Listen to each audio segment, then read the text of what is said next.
హైడ్రేటెడ్గా ఉండటానికి మరియు మొత్తం ఆరోగ్యానికి, ముఖ్యంగా కిడ్నీ ఆరోగ్యానికి మద్దతివ్వడానికి నీటిని సమర్థవంతంగా తాగడం చాలా అవసరం. రోజంతా క్రమం తప్పకుండా త్రాగాలి. ఒకేసారి పెద్ద మొత్తంలో తాగడం మానుకోండి. బదులుగా పగటిపూట స్థిరంగా నీటిని సిప్ చేయండి. మీ శరీరాన్ని నిరంతరం హైడ్రేట్గా ఉంచడానికి మీ తీసుకోవడం విస్తరించండి. మీ దాహం వినండి. మీకు నీరు అవసరమైనప్పుడు మీ శరీరం సహజంగా సంకేతాలు ఇస్తుంది. మీరు చాలా దాహం వేసే వరకు వేచి ఉండకండి. Morning hydration. నిద్ర తర్వాత రీహైడ్రేట్ చేయడానికి ఒక గ్లాసు నీరు తాగడం ద్వారా మీ రోజును ప్రారంభించండి. భోజనానికి ముందు.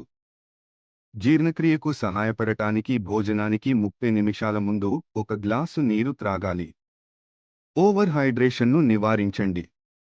తక్కువ వ్యవధిలో ఎక్కువ నీరు త్రాగడం వల్ల మీ మూత్రపిండాలు ఒత్తిడికి గురవుతాయి మరియు అవసరమైన ఎలక్ట్రోలైట్లను పలుచన చేస్తాయి. పెద్దలకు సాధారణంగా రోజు 2 నుంచి 3 వరకు లీటర్లు, 8 నుంచి 12 వరకు కప్పులు నీరు అవసరమవుతుంది. అయితే ఇది కార్యాచరణ స్థాయి, వాతావరణం మరియు ఆరోగ్యాన్ని బట్టి మారుతుంది. క్లీన్ వాటర్ తాగండి. కలుషితాలను నివారించడానికి మీ నీరు ఫిల్టర్ చేయబడిందని లేదా త్రాగడానికి సురక్షితంగా ఉందని నిర్ధారించుకోండి. కార్యాచరణ ఆధారంగా సర్దుబాటు చేయండి. మీరు చురుకుగా ఉన్నట్లయితే, చెమటలు పట్టినప్పుడు లేదా వేడి వాతావరణంలో ఉంటే నీటిని తీసుకోవడం పెంచండి. కొన్ని సమయాలను పరిమితం చేయండి. బాత్రూమ్ ట్రిప్పులతో నిద్రకు అంతరాయం కలగకుండా ఉండటానికి పడుకునే ముందు పెద్ద మొత్తంలో తాగడం మానుకోండి. విజువల్ క్యూస్ ఉపయోగించండి. లేత పసుపు మూత్రం సరైన ఆర్ద్రీకరణకు మంచి సూచిక.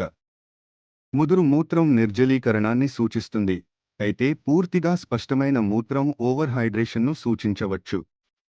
మీ ఆరోగ్యాన్ని పరిగణించండి. మీకు మూత్రపిండాల పరిస్థితి లేదా ఇతర ఆరోగ్య సమస్యలు ఉంటే, వ్యక్తిగతీకరించిన నీటి తీసుకోవడం సిఫార్సుల కోసం వైద్యుడిని సంప్రదించండి. మీరు నీటికి సంబంధించి మూత్రపిండాల ఆరోగ్యానికి నిర్దిష్ట చిట్కాలను కోరుకుంటున్నారా? Please subscribe.